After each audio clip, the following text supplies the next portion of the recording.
এই যে কমলা দেখতে পাচ্ছেন। তো কমলাটা খেতে গিয়ে আমার একটা কথা মনে পড়লো।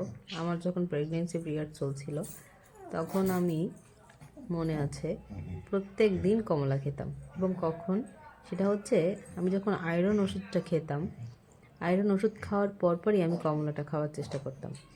কারণ এটা ডাক্তার প্রেসক্রাইব করেন যে আয়রনটা খুব ভালোভাবে ডিজলভ হয় ভিটামিন সিতে, এবং তার জন্য কমলাটা খেতাম।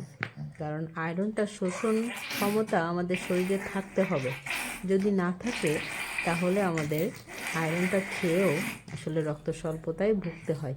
তো কমলাটা দেখে আমার ঠিক ওই টাইমের কথা মনে পড়লো।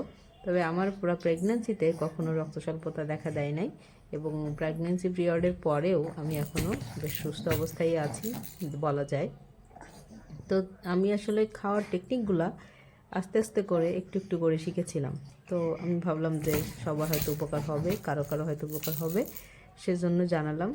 আপনারা আয়রন ওষুধ খাওয়ার পরই কিছু ভিটামিন সি জাতীয় ফল খাওয়ার চেষ্টা করবেন, তাহলে আয়রনটা আমাদের শরীরে খুব সুন্দরভাবে ডিজলভ হয়ে যাবে এবং রক্ত স্বল্পতা দেখা দিবে না।